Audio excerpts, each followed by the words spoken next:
So, Stephen, what motivated you to become a pirate?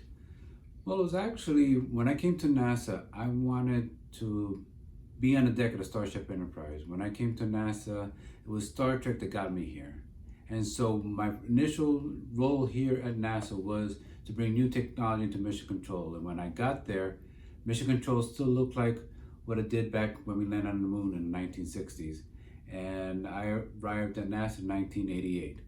And so our first attempts to bring new technology into mission control still ended up with the old control room. And then I went off, worked on training astronauts for a couple of years, and I wanted to return to be part of a team that actually would launch the new Mission Control Center. And the Pirate team was on the track to do that.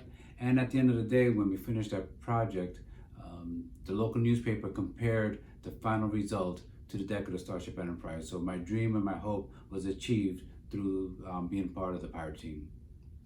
Thank you. Could you share with us how was it to be part of that team? How did it feel to work with other pirates?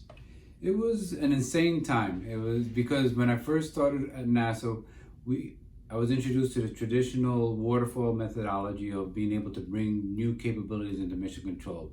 And the pirates turned that upside down. And they tried to figure out how to bring in new capability as quickly as possible. They designed a little, tested a little bit, learned from that and moved on. They also had a philosophy of empowering the individual to make decisions at the lowest level. And so that was new, where before it was much more hierarchical, much more of a top-down, a lot more of design reviews and reviews that would be a formal process for making these decisions. And they really wanted to be able to make decisions as quickly as possible and to be able to move on forward. So the pace, the ability to find leaders at the lowest level and to see an accomplishment happen so quickly was phenomenal. And it was something, and even in my early career, was something new. And how about the leadership of the Pirates team? Any thoughts about that? How was it? They were definitely mavericks. They were not your traditional leaders here. They definitely were looking for ways to be able to push the envelope. NASA, by its mission, has to be very risk aware.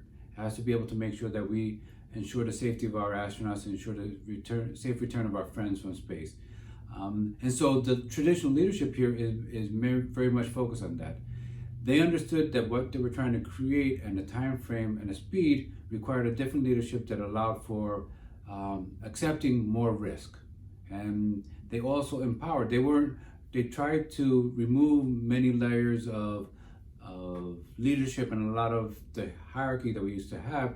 They tried to flatten out the organization, and they were comfortable with flattening out the organization and flattening out and distributing the responsibility and empowering the organization. So it was a leadership that was visionary, that was willing to trust its leaders throughout the organization, and that was willing to take more risks. So it was a new perspective that I had not seen before.